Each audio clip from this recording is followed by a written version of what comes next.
Ciryl Gane is the biggest waste of talent in UFC history. So the past couple videos of mine have been shitting on Jon Jones and his part in the heavyweight division, and for good reason. We all know Tom Aspinall should be the undisputed champ at this point, since Jon Jones is damn sure not going to fight Tom for that title anytime in the near future or even in the far future. But the inactivity of Jon Jones seems to be overshadowing the inactivity of another heavyweight that doesn't seem to fight the guys at the top or fight at all. Granted, Ciryl Gane has finally got a fight announced for the stat card of UFC 308 in October, and it should be a fun fight as it's the rematch with the new and improved Alexander Volkov, who is on a 4-fight win streak, just coming off of his underdog win over Sergey Pavlovich. However, for Ciryl, this comes after 11 months of not fighting, with his last fight and win being over Sergey Spivak, and by the time this fight happens at UFC 308, it will be over a year since Ciryl last fought. And to Jon Jones' credit, the little credit he has, Jon has had an injury that sidelined him for at least 6 months, and even though this is not a valid excuse, he still has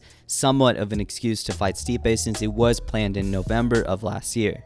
Meanwhile, Ciryl Gane has absolutely zero valid excuses for not being active and at least chasing the interim title that Tom has. And it really depends on whether or not you call this a valid excuse, but more on that later. Ciryl Gane, who was once hailed as the best striker in the heavyweight division, the next UFC talent, and was almost seen as a lock to be the next heavyweight champion, has not fought in almost a year, despite no injuries, no sickness, no contract negotiation thing, nothing. So why does a guy that is this talented at fighting want to be filming movies in his prime instead of wanting to be champion? Or in other words, why does it feel like Ciryl Gane just doesn't want it? Let's go back 5 years ago. Ciryl made his debut in 2019, and despite him being the striker we all know him for, he would actually get his first win via arm triangle. And again, he would get his second win through submission, this time through heel hook, which again is very impressive given his striking background.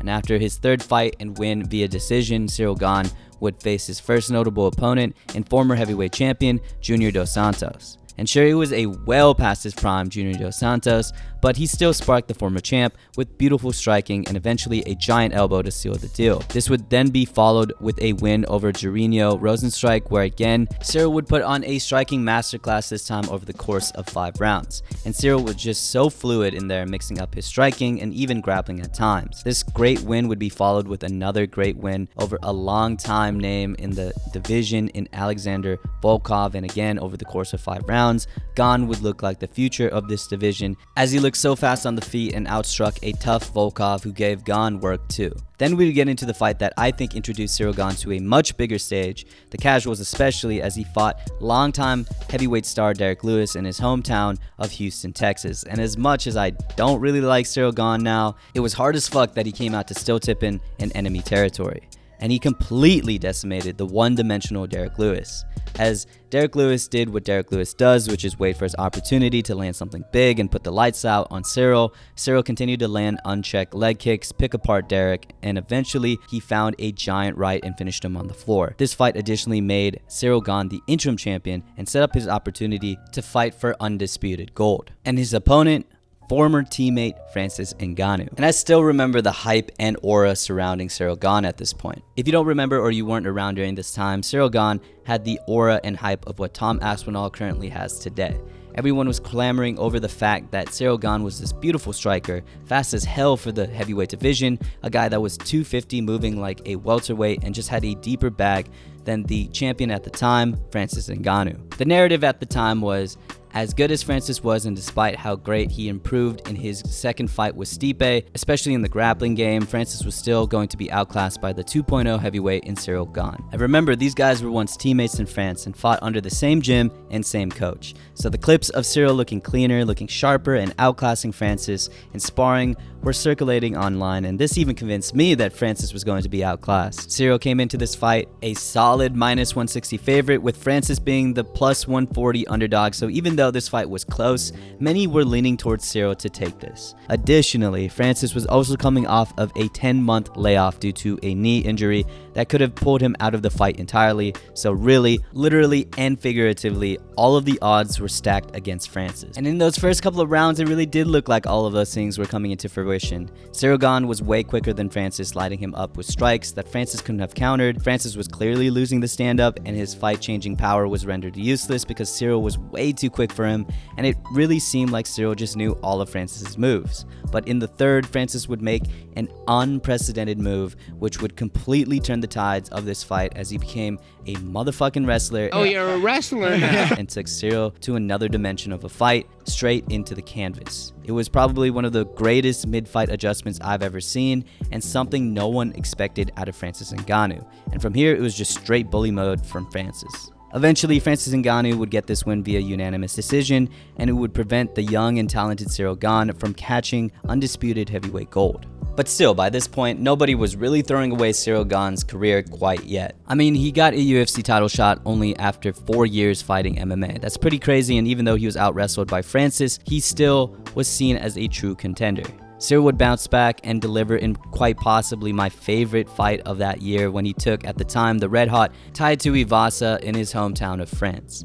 And he even got dropped by an insane giant right hand over the top, but in an adjustment of his own, he found that if he just kept kicking Tai Tuivasa's giant body, that he would eventually melt him and he would go down, and he would finish this fight with punches. And this win couldn't have come at a more perfect time. During this time, the rumors of a long-anticipated return of Jon Jones was starting to become reality as we started to see more training videos of Jon bulking up and more talk of Jon Jones and Francis Ngannou actually coming together for the super fight was starting to come true as well.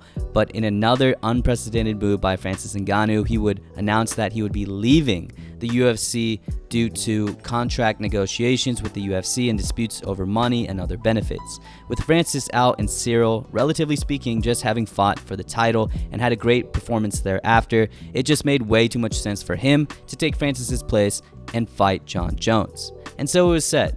Jon Jones was set to fight Ciryl Gane in this highly anticipated return, and I remember everyone not really knowing what the hell was going to happen. And well, we got this. After all that hype, after all that anticipation, Jon was true to his word and really made it look easy.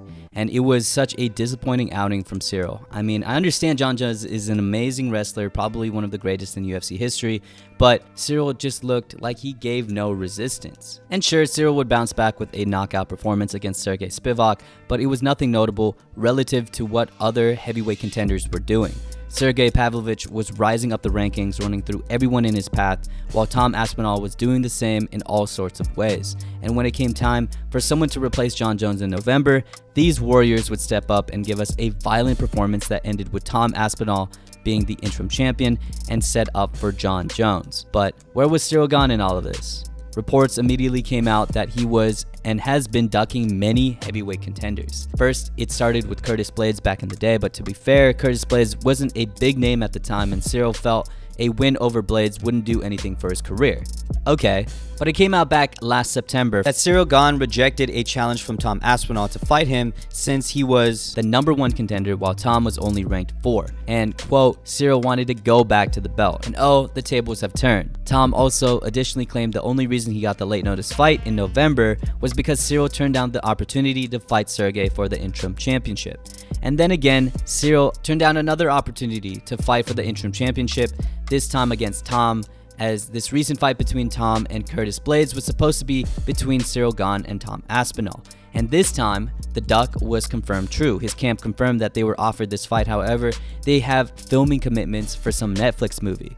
Ciryl Gane can claim all he wants to do is go back to the belt, but his actions directly contradicted his word not just once but twice when he could have had the opportunity to get the interim title. And this is where the true character of Ciryl Gane has really shown itself. If he really wanted to become champion, why the fuck is he shooting a movie in his prime in a division where there's not that many names to be fighting for the title? He's trying to act like Conor when he hasn't nearly achieved as much as Conor did. And also, Max Holloway had an award-winning performance in Den of Thieves and never had to take a break. I understand he finally has a fight against Volkov, but he should have had a fight with Sergey, Tom, or even Curtis Blaydes at this point and should have competed for the interim title already. Instead, he wasted prime years hoping he can get a direct shot again. And instead of fighting whoever, whenever, like a true fighter like Tom Aspinall, he's routinely picked and chose his fights and has taken advantage of such a sparse division. John was right. I mean, there's no way someone is training that hard if they're top 50 or whatever in FIFA. He's also admitted being lazy and not training between fights and said things like he's never dreamt about being champion and he doesn't give a shit about too many things. All of his actions, the fights he turns down, the little things he says shows he just doesn't have it. He just doesn't have that dog in him. Some people have it and some people don't. Cyril doesn't have it, and it sucks because of how talented he is, and if he had that dog, he would be making interesting fights with top contenders, but instead, he let the year pass and let Tom Aspinall become everything he was supposed to be. Anyways, what do you guys think about Cyril Gane? Is he going to win his rematch with Alexander Volkov? And will he ever fight a guy like Sergey or even Tom Aspinall? Anyways, thank you guys for watching, always supporting, and I'll see you guys in the next one. Peace.